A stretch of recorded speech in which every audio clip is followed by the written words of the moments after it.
पिंपरी चिंचवड महापालिकेनं 90 दिवसांमध्ये तब्बल 522 कोटी 72 लाख रुपयांचा मालमत्ता कर वसूल केलाय। मनपानं पहिल्या तिमाहीमध्ये करवसुलीचा हा 500 कोटींचा आकडा पार करून ऐतिहासिक कामगिरी महापालिकेनं केली आहे। मनपाच्या विविध कर सवलतींना नागरिकांनी उत्तम प्रतिसाद दिलाय।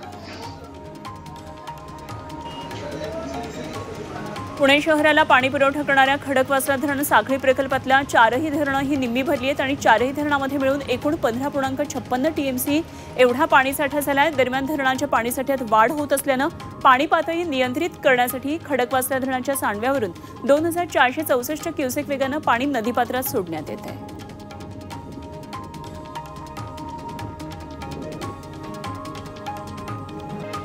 पुणेकरांनो, पाणी उकळून प्या असं आवाहन पुणे महानगरपालिकेनं केलंय। गेल्या काही दिवसांपासून धरण क्षेत्र आणि डोंगरमाथा परिसरात पडत असलेल्या मुसळधार पावसानं पाण्याबरोबरच माती गाळ धरणामध्ये येतो। परिणामी धरणाच्या पाण्यामध्ये गढूळपणा वाढलाय। नागरिकांकडून खराब पाणी येत असल्याच्या तक्रारी त्यामुळे वाढलेल्या आहेत।